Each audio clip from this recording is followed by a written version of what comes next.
पढ़ते होंगे साथ साथ, क्योंकि ये इम्पोर्टेंट, बहुत इम्पोर्टेंट टॉपिक है, आपको आगे CCNP के किसी भी टॉपिक में इनडायरेक्टली हेल्प कर रहा होगा OSPF।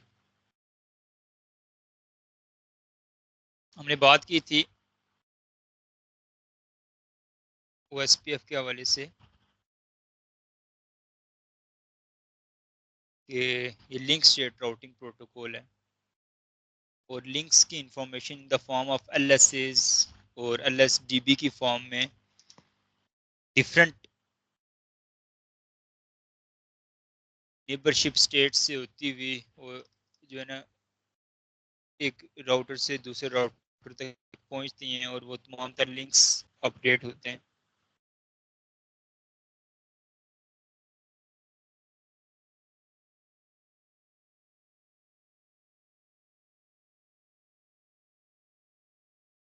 मेनली हम लोगों ने इसकी 7 लेयर्स, और या फिर आप कह सकते हैं 7 नेबरशिप स्टेट्स, सारी चीज़ें रिपीट नहीं करता क्योंकि आपको अंदाज़ा हो गया है बेसिक OSPF का, तो उसमें हम टाइम ज़ाया नहीं करते।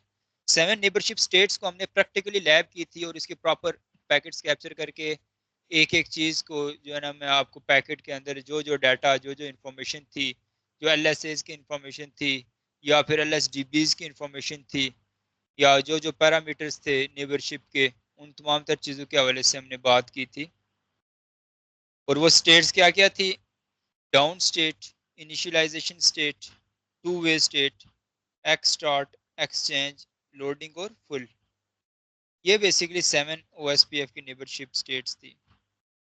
जनरली OSPF के हवाले से जिन लोगों ने आज हमें ज्वाइन किया है, वो इतना लाजिम उनको पता होना चाहिए, OSPF लेयर 3 का राउटिंग प्रोटोकॉल है, जो कि AD वैल्यू जो है वो 110 के ऊपर काम करता है। इसकी एडमिनिस्ट्रेटिव डिस्टेंस की वैल्यू जो है वो 110 होती है बाय डिफॉल्ट। उसके अलावा बेस्ट पाथ सिलेक्शन के लिए ये फार्मूला जो यूज़ करता है, कॉस्ट कैलकुलेट करता है, और कॉस्ट कैलकुलेट करने का जो इसका फार्मूला होता है वो reference bandwidth divided by interface bandwidth, ये इसका फार्मूला होता है।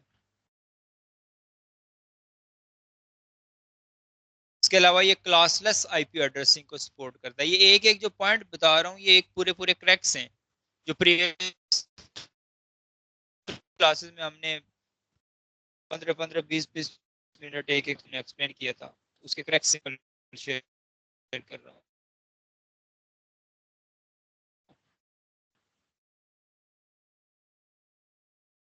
और इसके अलावा इसका SHO मेंबरशिप जितने भी राउटिंग प्रोटोकॉल्स हैं, वो डायनेमिक मेंबरशिप क्रिएट करते हैं। जब शुरू में उनके ऊपर उस प्रोटोकॉल को एडवर्टाइज किया जाता है, प्रोटोकॉल चलाया जाता है, लिंक्स के एडवर्टाइजमेंट के लिए वो कोई एक मल्टीकास्ट IP यूज़ करते हैं, जो कि डेडिकेटेड है मुख्तलिफ राउटिंग प्रोटोकॉल्स के साथ, मुख्तलिफ IPs। तो जैसे रिप के साथ है, EAGRP के साथ है, इस तरह से वो IP एड्रेसेस डेडिकेटेड रिजर्व्ड हैं 224.0.0.5 और 224.0.0.6, एक पॉइंट टू पॉइंट कनेक्टिविटी में, और एक point two multi point connectivity में, जहां पर डेजिग्नेटेड राउटर और बैकअप डेजिग्नेटेड राउटर को इलेक्ट और सिलेक्ट किया जाता है, वहां 224.0.0.6 को यूज किया जाता है। लेकिन अभी हमारी जो बात चल रही है, जो हमने मेन बात की है, वो 224.0.0.5 के ऊपर बात की है। ठीक है।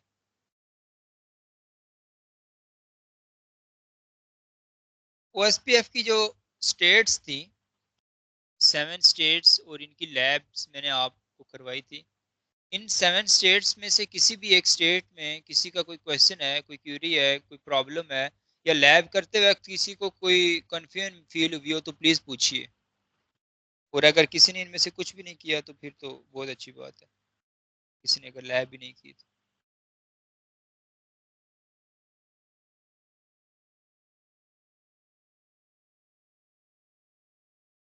बस सिंपली बता देता हूँ कि पहली जो 3 स्टेट्स थी, डाउन स्टेट, इनिशियलाइजेशन स्टेट और टू वे स्टेट, ये बेसिकली नेबरशिप को मेंटेन रखने के लिए काम आती हैं। ये 3 स्टेट्स जब अचीव हो गई, इसका ये मतलब है कि नेबरशिप के पैरामीटर्स मैच कर गए। अब नेबरशिप के पैरामीटर्स क्या क्या हैं? सुफियान मुझे बताएं नेबरशिप के पैरामीटर्स।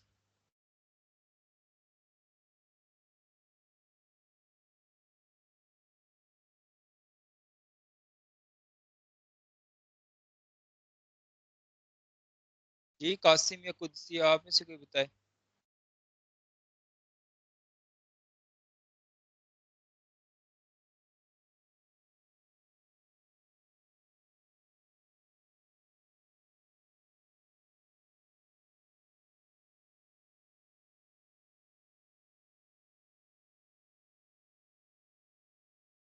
दोनों साइड पे जिन दो राउटर्स के ऊपर हम नेबरशिप चलाने जा रहे हैं, किया करें ना आप लोग प्रैक्टिस। यार आप ही को पढ़ा रहा हूँ मैं यहाँ पे, और कोई जिन्नात तो होते नहीं है जिनको ये चीजें करवाई जाती हैं।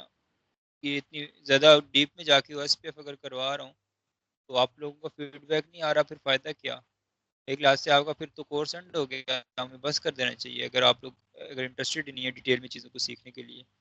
ये तो ये ओएसपीएफ ये जिस लेवल में आपको सिखा रहा हूँ, ये टोटल मैंने अपनी रिसर्च से सीखा है और एक दो प्रोजेक्ट से सीखा है। उसकी बेस के ऊपर मैंने कुछ नोट्स को अपडेट किया है और ये चीज़ें आपको उस बेस पे सिखा रहा हूँ। और ये बहुत हेल्पफुल होंगी आप लोगों को आगे जो रिसर्च में आना चाहते हैं वो भी। लेकिन ये रिसर्च से रिलेटेड तो मैंने कोई बात नहीं की कि ये तो सारी वो चीज़ें जो कि हमें हर जगह पे जब भी ओएसपीएफ को इम्प्लीमेंट करते हैं तो वहाँ पर हेल्पफुल होती हैं। तो ये लाजमी इन चीज़ों सबको देखें। ओएसपीएफ को आप जब भी आप अच्छी सीएनपी लेवल की जॉब आप जहाँ पर भी आप करेंगे वहाँ पर आपको ओएसपीएफ से लाजमी हैंडल करना पड़ेगा। और ये तमाम तर बेसिक्स ही पूछे जाएंगे आपको इंटरव्यू में। ओएसपीएफ की नेबरशिप के पैरामीटर्स का मतलब क्या है, अगर कोई पूछे आपसे कौन बताएगा नेबरशिप पैरामीटर्स का मतलब क्या है। पैरामीटर से मुराद यह है कि ये दो जो राउटर्स, हमेशा दो राउटर्स के दरमियान में नेबरशिप बनती है और उससे इसी तरह से अप टू वन चलता रहता है ये काम। नेबरशिप पैरामीटर लफ्ज है, इसका ये मतलब है कि राउटर के दो इंटरफेसेस के दरमियान में लेट्स सपोज हम अगर नेबरशिप चलाना चाहते हैं, नेबरशिप बनाना चाहते हैं, उनको आपस में गो थ्रू करवाना चाहते हैं, उनका डाटाबेस एक्सचेंज करवाना चाहते हैं, तो उसके लिए दोनों राउटर्स के ऊपर इन इन चीजों का ऐसे ऐसे होना जरूरी है। ये जो इन इन चीजों का ऐसे ऐसे होना जरूरी है, इन्हीं को पैरामीटर्स कहते हैं। जैसे कि हेलो एंड डेड टाइमर जो है वो दोनों साइड पे सेम हो। राउटर आईडी जो है वो हमेशा यूनिक होनी चाहिए, दोनों तरफ सेम। एक एरिया के अंदर अगर दो राउटर्स के दरमियान में हम नेबरशिप बना रहे हैं और अगर दोनों तरफ सेम राउटर आईडी हमने कॉन्फ़िगर की हुई है तो नेबरशिप डाउन हो जाएगी, नेबरशिप नहीं बनेगी, टू वे स्टेट ही नहीं अचीव हो पाएगी। एरिया आईडी जो है वो सेम होनी चाहिए, क्योंकि सेम एरिया के अंदर ये नेबरशिप बनाते हैं सेम। एक होता है मल्टी एरिया ओएसपीएफ और एक होता है सिंगल एरिया ओएसपीएफ। तो नेटवर्क्स के अंदर आजकल जो एसडीएन की टेक्नोलॉजी है और डायनेमिक नेटवर्क्स हैं, इनमें सिंगल एरिया ओएसपीएफ को प्रेफर्ड किया जाता है, जो मैं सिखा रहा हूँ अभी आप लोगों को। अथेंटिकेशन टाइप वो जो है दोनों तरफ सेम होनी चाहिए और अथेंटिकेशन डाटा भी सेम होना चाहिए। उसके बाद अगर वो पॉइंट टू पॉइंट कनेक्टिविटी है या फिर अगर मल्टी एक्सेस सेगमेंट में भी कनेक्ट कर रहे हैं तो सबनेट मास्क जो है वो दोनों इंटरफेसेस में यानी नेटवर्क सेम होना चाहिए। तो ये कुछ पैरामीटर्स थे, इंपॉर्टेंट पैरामीटर्स। ये पैरामीटर्स अचीव होंगे तो तब निबरशिप होगी, तब टू वे अचीव होगी। तो उसके जो तीन स्टेट्स निबरशिप स्टेट्स, उसके बाद अगली जो चार स्टेट्स हैं कौन कौन सी, एक्सटार्ट, एक्सचेंज, लोडिंग और फुल। ये जो अगली नेक्स्ट फोर स्टेट्स हैं, इन स्टेट्स का काम है एडजेसेंसी क्रिएट करना। एडजेसेंसी से मुराद ये होती है कि डेटाबेस एक्सचेंज करना, लिंक्स की इंफॉर्मेशन को एक्सचेंज करना। ये देखें, डाउन इनिशियलाइजेशन और टू वे ये एक पार्ट बन गया।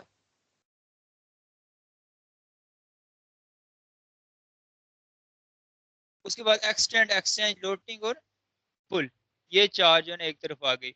पहले ऊपर नेबरशिप का टेबल बना, फिर डेटाबेस टेबल, ये दो बेसिकली पार्ट्स में डिवाइड कर दिया जाता है। अब ये जब नेबरशिप बन गई उसमें नेबरशिप के पैरामीटर्स नोट कर लें जल्दी से।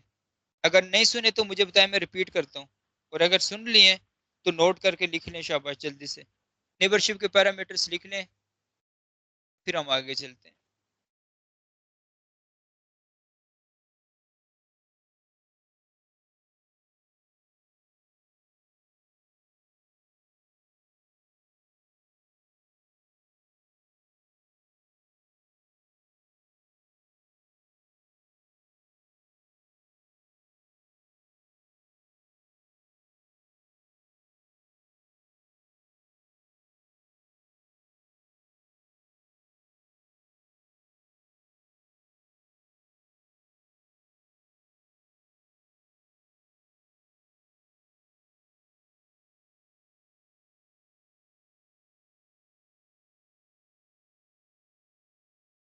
उसके बाद जब डेटाबेस टेबल बनेगा, स्टार्ट, एक्सचेंज, लोडिंग और फुल, इसमें हमने एक बात की थी कि डीबीडी के एम्प्टी पैकेट्स जाएंगे, और फिर उसके बाद डीबीडी के पैकेट्स जाएंगे, फिर उसके बाद एलएसएज अपडेट होंगे, तो लिंक्स की इंफॉर्मेशन अपडेट होगी।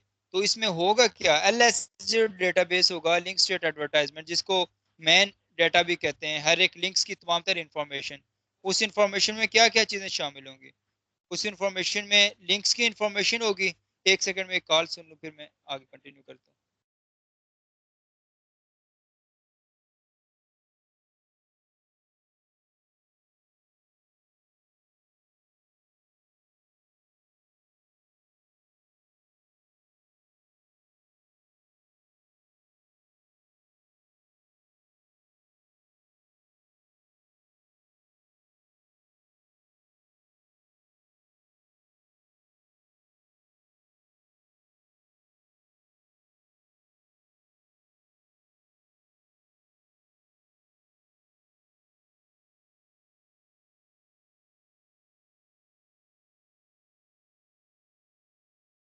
जी, तो मैंने बात शुरू की थी नेबरशिप टेबल।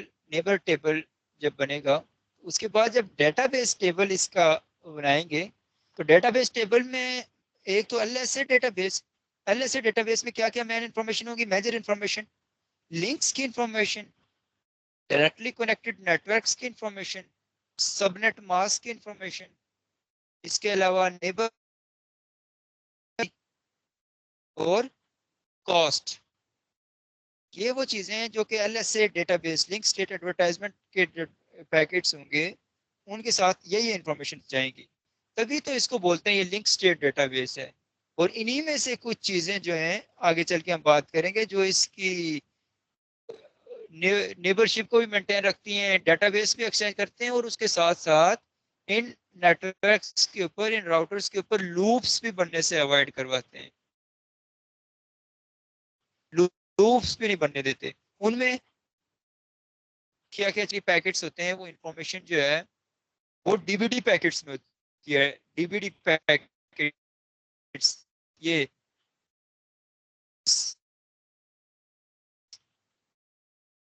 या डीडीपीज बोलते हैं, डेटाबेस डिस्क्रिप्शन पैकेट्स। ये बेसिकली सिंक्रोनाइजेशन के लिए, राउटर्स के लिए, और सीक्वेंस नंबर, और इसके साथ साथ एमटीयू। ठीक है, ये 3 से 4 जो लास्ट में बातें की है ना, चेकसम, एडिंग, एमटीयू, ये वो चीजें हैं जो कि हेल्प करती हैं, एक तो आपकी डेटाबेस की एक्सचेंज के लिए भी, और उसके साथ साथ अगर नेबरशिप डाउन होती है, तो ये इन चीजों के डाउन होने से नेबरशिप फुल नहीं डाउन हो जाती, बल्कि जस्ट एडजेसेंसी डाउन डाउन होती है। ये जब लैब आप करेंगे तो ये चीज समझ जाएगी, इस तरह से ये चीज नहीं समझ। और उसके बाद फिर MTU, मैक्सिमम ट्रांसमिशन यूनिट, या लेट्स सपोज किसी इंटरफेस से मैक्सिमम कितना डाटा पास हो सकता है, या कितना ट्रांसमिशन की जा सकती है, उसका अप डाउन करेंगे, तो उससे भी नेबरशिप नहीं, एडजेंसी के ऊपर इफेक्ट पड़ेगा। बहरहाल उसमें हम लोग बात करेंगे। तो ये वो चीजें जो हमने प्रीवियस क्लास में बड़ी डिटेल में बात की थी, और इन तमाम तर चीजों के लिए, ये जो प्रीवियस क्लास में जो लोग नहीं थे, प्रीवियस वाला लेक्चर लाजमी सुनिएगा, इंपॉर्टेंट लेक्चर था। इन्हीं तमाम तर चीजों को हमने प्रैक्टिकली करके, एक एक पैकेट, हर एक पैकेट को जो है ना, हमने अलग अलग कैप्चर करके हर एक स्टेट को हमने देखा था प्रैक्टिकली, को लाजमी देखिएगा। और अब हम लोग प्रीवियस क्लास में हमने बात स्टार्ट की थी कि जो नेबरशिप के जो पैरामीटर्स हमने, राउटर आईडी, एरिया आईडी, ये चीजें तो सिंपल है, तो हम कर ही रहे हैं ना। लेकिन इसमें जो है एक के ऑथेंटिकेशन टाइप और ऑथेंटिकेशन डेटा, ये जो है वो सेम होना जरूरी है अगर हम OSPF की ऑथेंटिकेशन करते हैं। जब भी हम सिंगल एरिया OSPF चलाते हैं, या फिर हम वैन के ऊपर OSPF चला रहे होते हैं, तो याद रखिएगा वहां पर सिक्योरिटी बहुत अहम होती है, सिक्योरिटी के कंसर्न्स होते हैं। तो जहाँ पर भी हम राउटिंग प्रोटोकॉल चलाते हैं, तो उनको सिक्योरिटी के ऊपर भी काम करते हैं। तो उसके हिसाब से उसके लिए फिर जब भी इनकी नेबरशिप या LSA अपडेट होंगे, तो ये उन्हीं राउटर्स के दरमियान में अपडेट होंगे जिनके ऊपर ऑथेंटिकेशन इनेबल्ड होगी। तो अब ऑथेंटिकेशन के ऊपर आज का जो हम बात करेंगे वो OSPF की ऑथेंटिकेशन के हवाले से बात करेंगे। OSPF ऑथेंटिकेशन, अब ये 3 टाइप्स हैं OSPF ऑथेंटिकेशन के, ठीक है। टाइप 0, टाइप 1 और टाइप 2। OSPF ऑथेंटिकेशन की 3 टाइप्स हैं।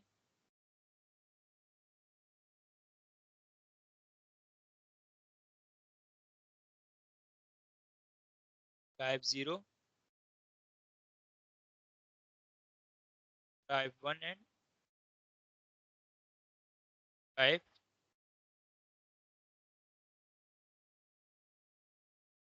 ठीक है। तो पहली टाइप है टाइप 0, इसको कहते हैं ये नल टाइप है, ये नल स्टेट होती है ऑथेंटिकेशन की। बाय डिफॉल्ट यही टाइप इनेबल्ड होती है दोनों राउटर्स के ऊपर। तभी जब हमने प्रीवियस क्लास में नेबरशिप बनाई थी तो साथ ही एडजेसेंसी भी हो गई थी। क्यों? कि बाय डिफॉल्ट वो दोनों तरफ आपके पैरामीटर सारे के सारे नेबरशिप के थे, वो बाय डिफॉल्ट सेम ही होते भी हैं और थे भी।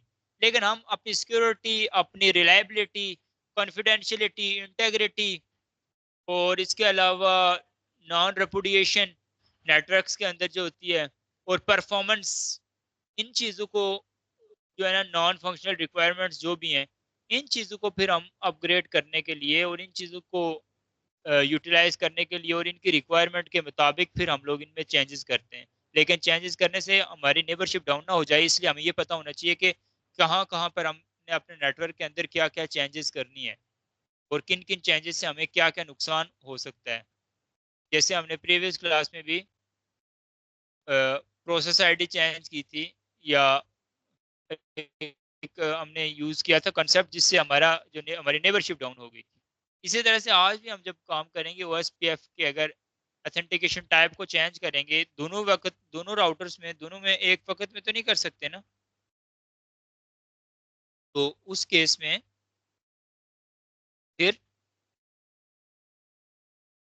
जब तक एक में करने के बाद अगर OSPF का जो टाइमर था, डेड टाइमर, वो अचीव पूरा हो गया तो उस दौरान में आपकी नेबरशिप डाउन हो जाएगी, तब तक जब तक दूसरी साइड में भी आप सेम ऑथेंटिकेशन पैरामीटर को कॉन्फ़िगर नहीं कर देते। तो टाइप 0 तो बाय डिफॉल्ट है, इसको नहीं यूज करते, ये तो बाय डिफॉल्ट ही होता है इनेबल्ड। अब बात करते हैं हम टाइप 1 और टाइप 2 की, जो कि मैन यूज होते हैं। में भी टाइप 2 मैन यूज होता है, लेकिन हम दोनों की बात करते हैं। जो टाइप 1 होता है ना, टाइप 1 में भी हम लोग की यूज करते हैं, की एक्सचेंज होती है बकायदा। लेकिन टाइप 1 जो है वो सिक्योर नहीं है। इसमें जो भी कीज ट्रांसफर होती हैं या टाइप 1 की ऑथेंटिकेशन इनेबल करने के बाद भी आपका डाटा जो है वो प्लेन टेक्स्ट की फॉर्म में जा रहा होता है, उसमें कोई इंक्रिप्शन टेक्निक नहीं इनेबल हुई होती टाइप 1 के अंदर। तो इसमें जो भी होगी वो प्लेन टेक्स्ट में होगी, ठीक है। इसी वजह से यहाँ पर हमने प्लेन टेक्स्ट की बात नहीं की, यहाँ पर डायरेक्ट टाइप 2 की बात की है। लेकिन मैं टाइप 1 भी आपको प्रैक्टिकली करके दिखाऊंगा। और इस वजह, जैसे हमने प्रीवियस क्लासेस में टेलनेट एसएसएच की बात की थी, जैसे टेलनेट में भी आपका प्लेन टेक्स्ट की फॉर्म में डाटा जाता है। कोई भी मॉनिटरिंग वाला अटैकर, मास्कुरेडर, मिसफिजर आपके नेटवर्क को जो मॉनिटर कर रहा होगा, वो आपके पैकेट्स को कैप्चर कर सकता है, आपकी इंफॉर्मेशन को कंप्रोमाइज कर सकता है। तो सेम यहाँ पर जो टाइप 1 OSPF की है, इसमें भी सेम वही कंसेप्ट है। जबकि जो टाइप 2 है, ये बेसिकली इनक्रिप्टेड फॉर्म में डाटे को ट्रांसमिट करती है, और इसमें MD5 की इंक्रिप्शन इनेबल्ड होती है, ठीक है, ये याद रखिएगा। और इसमें आगे जाके हम मल्टी एरिया OSPF को IP वेरिएंट 6 के साथ जब करते हैं, तो उस केस में हम की चेन्स भी बना सकते हैं। जैसे EIGRP के अंदर हमने की चेन्स बनाए थे। की चेन्स का ये कंसेप्ट होता है कि एक स्पेसिफिक टाइम के बाद की ऑटोमेटिकली चेंज हो जाती है। और उसके अलावा अब एक नई टेक्नोलॉजी के ऊपर भी हम लोग काम कर रहे हैं, बल्कि आज मेरा वो पेपर अभी मैं लिख रहा हूँ, उसके ऊपर काम मैं कर रहा हूँ, जो कि OSPF की ऑथेंटिकेशन को हम क्वांटम कंप्यूटिंग या क्वांटम की डिस्ट्रीब्यूशन और सॉफ्टवेयर डिफाइंड नेटवर्किंग की मदद से हम लोग एक ऐसा कंसेप्ट इसमें इनेबल कर सकते हैं कि हर कुछ टाइम के बाद आपकी की जो है वो ऑटोमेटिकली चेंज हो जाए, की पेयर्स चेंज हो जाएं, जिससे कोई भी अटैकर अगर आपके MD5 की इंक्रिप्शन को तोड़ना चाहेगा तो उसको, जैसे हमने TTL की बात की थी, एक स्पेसिफिक टाइम से पहले ही उसकी जो है ना, उसको आउटपुट आने से पहले की चेंज हो जाए और की हमेशा तब्दील हो जाए। तो ये क्वांटम, इसके ऊपर जो है ना बहुत ज्यादा आजकल आप लोग क्वांटम के ऊपर भी सर्च करें, क्वांटम कंप्यूटिंग नेटवर्क्स के अंदर जो है ना, ये बहुत ज्यादा हेल्पफुल होने जा रही है। जैसे आजकल के दौर में जनरेटिव AI, मशीन लर्निंग और ये चैट जीपीटी वगैरह जो है या बार्ड, ये हिट पे जा रहे हैं, मोस्ट ट्रेंडिंग है। इसी तरह से 2030 और 35 के दरमियान में आप लोग देखेंगे क्वांटम टेक्नोलॉजी को, क्वांटम कंप्यूटिंग, ये इसी तरह से ऊपर आएगी। और ये SDN के साथ बड़ा अच्छा इसका जोड़ बन रहा है, ये सिक्योरिटी के लिहाज से भी, और स्पेसिफिकली आपकी जितनी इंक्रिप्शन टेक्निक्स हैं, ये जो VPNs वगैरह बना रहे हैं, या ये जो आप इंक्रिप्शन जिस तरह से भी कर रहे हैं, ये सारी की सारी क्वांटम कीज की मदद से हुआ करेंगी फिर। और ये बहुत ज्यादा स्ट्रांग होंगी। इनको ब्रेक करना के लिए एक और क्वांटम की टेक्नोलॉजी की जरूरत होगी, आम किसी टेक्नोलॉजी से इसको ब्रेक करना बहुत मुश्किल होगा, इसका तोड़ निकालना। इस वजह से आप क्वांटम टेक्नोलॉजी को भी साथ साथ, जो लोग आगे फ्यूचर में अपने आप को अपडेटेड रखना चाहते हैं, तो ये क्वांटम टेक्नोलॉजी के ऊपर भी आप लोग काम स्टार्ट कर दें।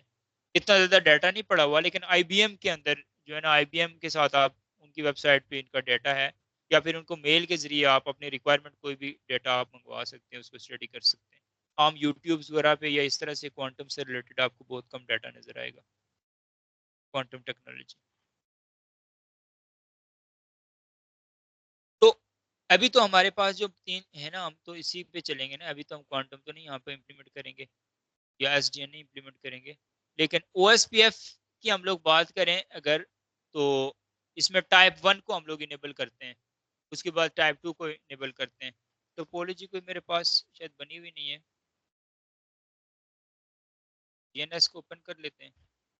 हम पैकेट ट्रेसर भी कर सकते हैं, लेकिन बल्कि पैकेट ट्रेसर में OSPF के ऑथेंटिकेशन में जब MD5 के ऑथेंटिकेशन करते हैं तो ये इशू देता है बाजू का, इसलिए हम GNS पे इसको करते हैं, सिंपल टू।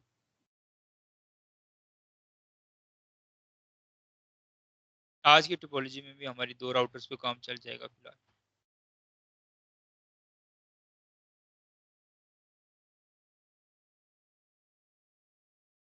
आसान है बहुत, कॉन्सेप्ट समझना जरूरी था, आगे इनकी इम्प्लीमेंटेशन मुश्किल नहीं है। ऑथेंटिकेशन की आप देखिएगा, 1 सेकंड में हो जाएगी।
बनी भी हो सकती है कोई टोपोलॉजी, लेट्स सी।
OSPF को एडवर्टाइज करवाते हैं सबसे पहले, नॉर्मल राउटर OSPF और प्रोसेस आईडी लेट्स सपोज 10 रख लेते हैं, एडवर्टाइज करवा देते हैं 192.168.10. लेट्स सपोज 2 था 2, और इसके बाद इसका वाइल्ड कार्ड मास 0.0.0.255 और एरिया आईडी देनी है, area ID must be unique, ठीक है, हो गया। उसके बाद राउटर आईडी की कमांड भी हम दे सकते हैं स्पेसिफिकली, लेट्स सपोज ये राउटर 2 है तो इसमें हम लोग दे देते हैं 20.20.20.20.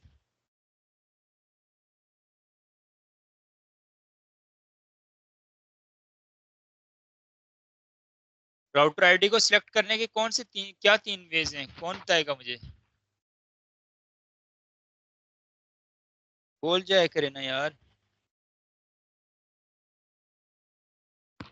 जी।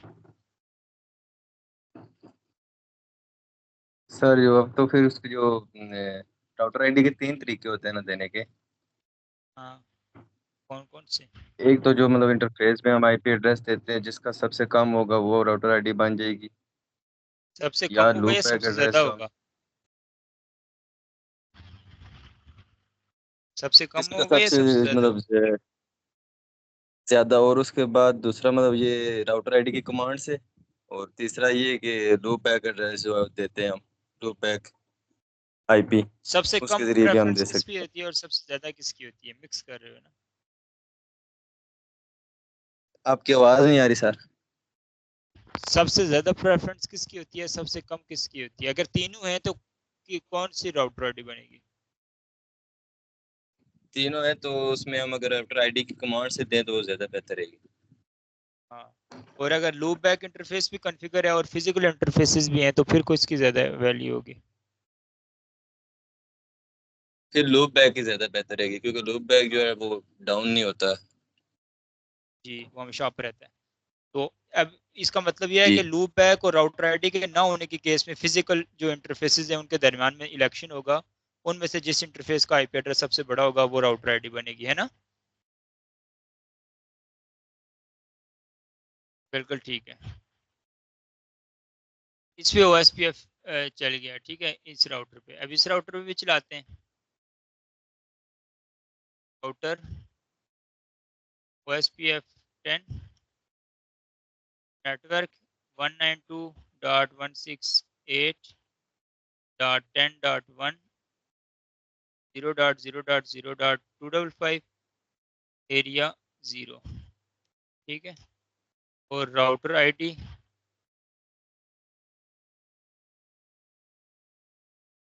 लेट्स सपोज 10 है, इसे 10.10.10.10.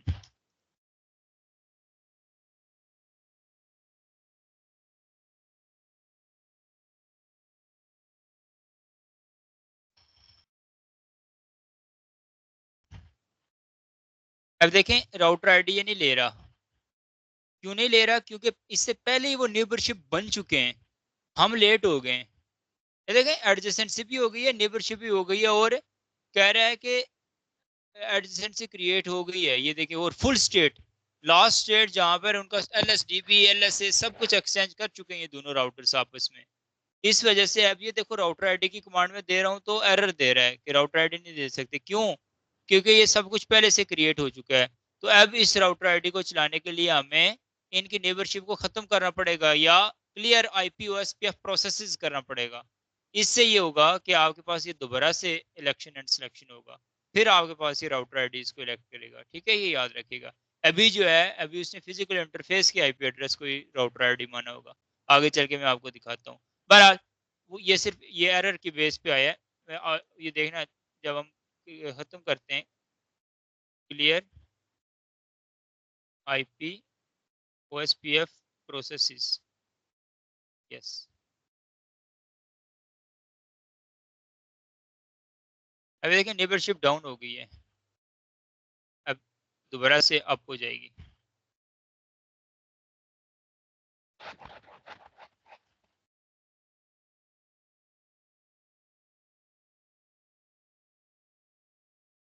इसका ये मतलब नहीं है कि दोबारा हमें अप करनी पड़ेगी। राउटर OSPF 10 राउटर आईडी, ये देखें अब राउटर आईडी इसने ले ली, अब इसके बाद नेटवर्क, दैट्स इट।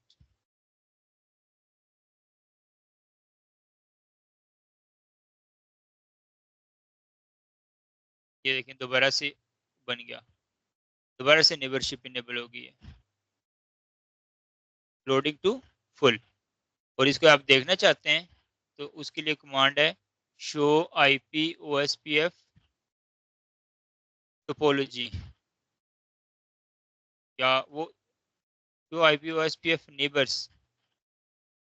तो ये देखिए नेबरशिप बन गया है इसका 20, ये देखिए किसके साथ बना है, 20 के साथ बना है, ना कि उसके इंटरफेस के IP के साथ, बल्कि राउटर आईडी की जो कमांड दी थी तो वही इसकी नेबर की आईडी बनी है। समझ गए बात को जो हम बात कर रहे थे। प्रायोरिटी है, वो डेड टाइमर जो वही लगा हुआ है, hello timer 10 second, dead timer 40 seconds. Address उसका ये है, आईडी उसकी ये है, एड्रेस उसका ये है। ठीक है, ये चीज है। अब ये नेबरशिप बन गई। अब मैं बता रहा था कि हम अथेंटिकेशन की बात जो कर रहे थे, अब हम अथेंटिकेशन को जो है ना अप्लाई करते हैं इस पे। और अभी पहले हम लोग जो अप्लाई करेंगे वो सिंपल अथेंटिकेशन टाइप 1 को अप्लाई करेंगे, क्योंकि टाइप 0 नल है, वो बाय डिफॉल्ट होती है।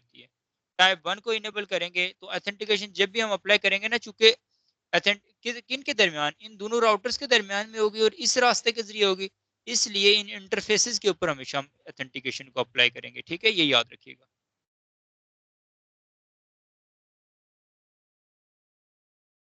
उसके लिए हमारे पास कमांड है इंटरफेस फास्ट इथरनेट 0/0, ठीक है, और IP OSPF अथेंटिकेशन।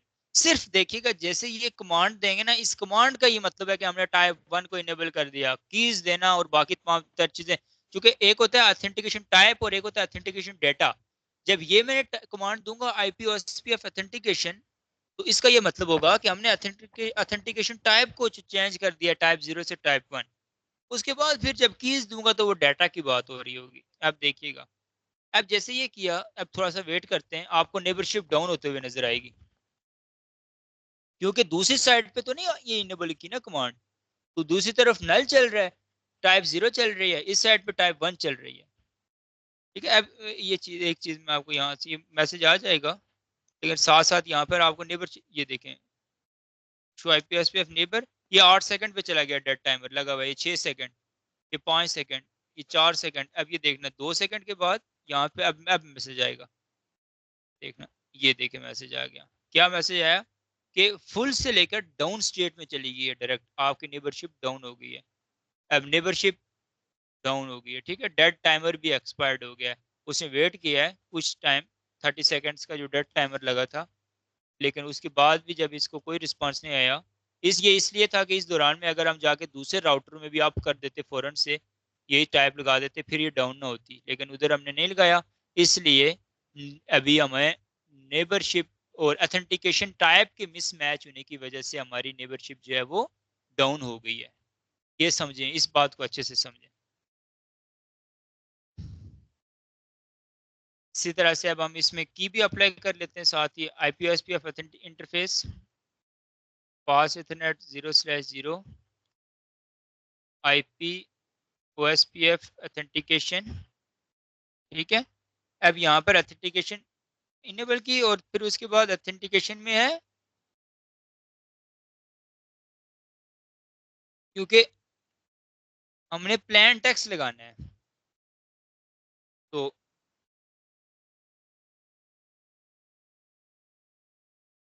ऑथेंटिकेशन की लगाएंगे यहाँ पर डायरेक्ट। और की के आगे हम लोग कोई भी की लगा देते हैं, लेट्स सपोज syscom.com। ठीक है, ये हमने एक की लगा दी, syscom.com। ठीक है, the password will be truncated to 8 characters. बस इसको छोड़ें। ठीक है, यही सेम चीज अब हम जब दूसरे साइड पे भी अप्लाई करेंगे, देखिए नेबरशिप डाउन के मैसेज इधर भी आए हुए हैं, जो जो चीजें हुई हैं दोनों साइड पे लॉग्स जनरेट होते हैं। ठीक है, अब हम यहाँ पर भी अप्लाई करते हैं सेम कमांड्स, तो फिर आप देखिएगा नेबरशिप अप हो जाएगी। इंटरफेस फास्ट इथरनेट 0/0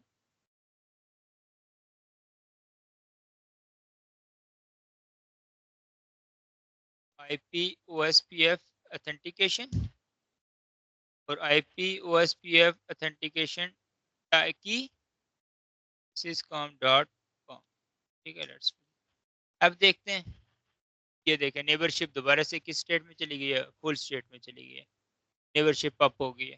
तो इसको आप जब घर में लैब करेंगे, पैकेट्स कैप्चर करके देखिएगा, ये तो ये सारा का सारा प्लेन टेक्स्ट में जो है ना ये डाटा जा रहा होगा, क्योंकि आपको पता है सिंपल हमने कोई यहाँ पर ऑथेंटिकेशन की टाइप नहीं इनेबल की, ना ही कोई सिमेट्रिक एसिमेट्रिक इंक्रिप्शन की बात की, ना ही कि डेफी हेल्मैन एल्गोरिथम की बात की, और ना ही हमने कोई MD5 के ऑथेंटिकेशन की बात की।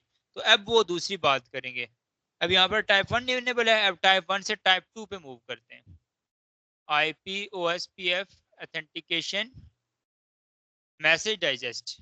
अब जो है हम लोग कर रहे हैं MD5, तो इसके लिए जो कमांड है हमारे पास टाइप 1 से टाइप 2 इनेबल करने की, वो है IP-OSPF ऑथेंटिकेशन मैसेज डाइजेस्ट। अब जैसे ये रन करेंगे, इसके बाद फिर से नेबरशिप का वो काउंटर लग जाएगा, फ्लैश टाइमर जो है ना चल जाएगा, डेड टाइमर लोड होना स्टार्ट हो जाएगा।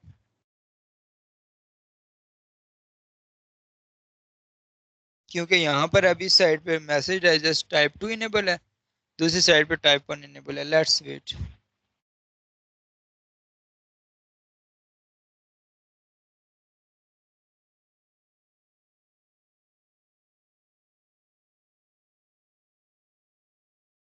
ये देखें जी, ये डेड डेड हो गई नेबरशिप, नेबरशिप जो है वो डाउन हो गई है।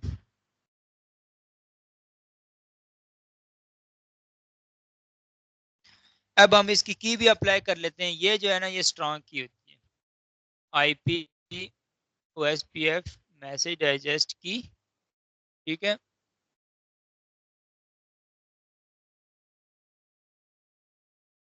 अब की का नंबर देना है यहाँ पे हम लोगों ने, 1 से लेकर 255 तक कोई भी नंबर दे सकते हैं, दोनों तरफ की का नंबर सेम रखना है हमने।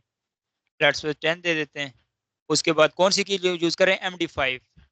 और अब हम ये कह रहे हैं कि इंक्रिप्शन टाइप 0 से लेकर 7 तक कोई भी टाइप दे सकते हो, या फिर आप एक करेक्टर भी, पासवर्ड भी लगा सकते हो। तो लेट्स हम यहाँ पर भी लगाते हैं syscom.com, ठीक है। ये हमारे पास इनेबल हो गई।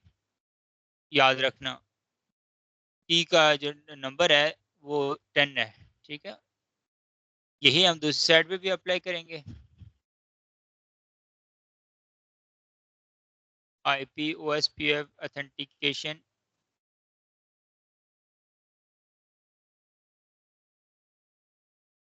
ठीक है।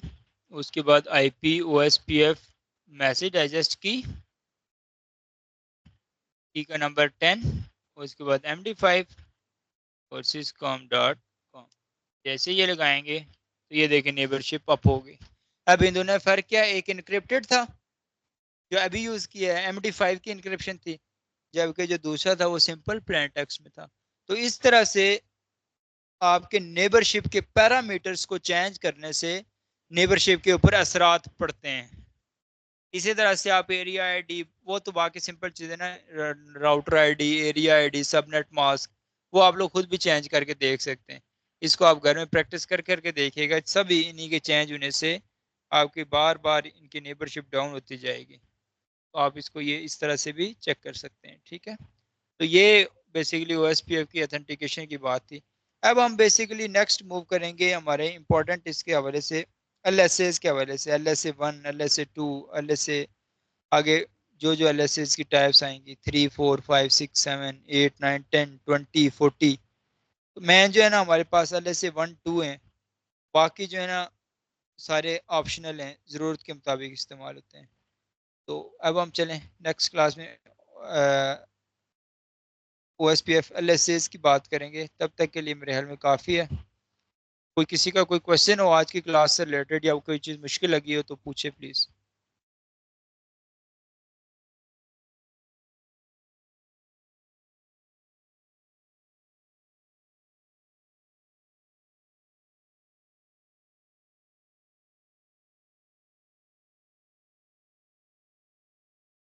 जी, चलें चलें, ठीक है, फिर हम क्लास को एंड करते हैं, नेक्स्ट क्लास में मिलते हैं। जी जी, कासिम पूछिए।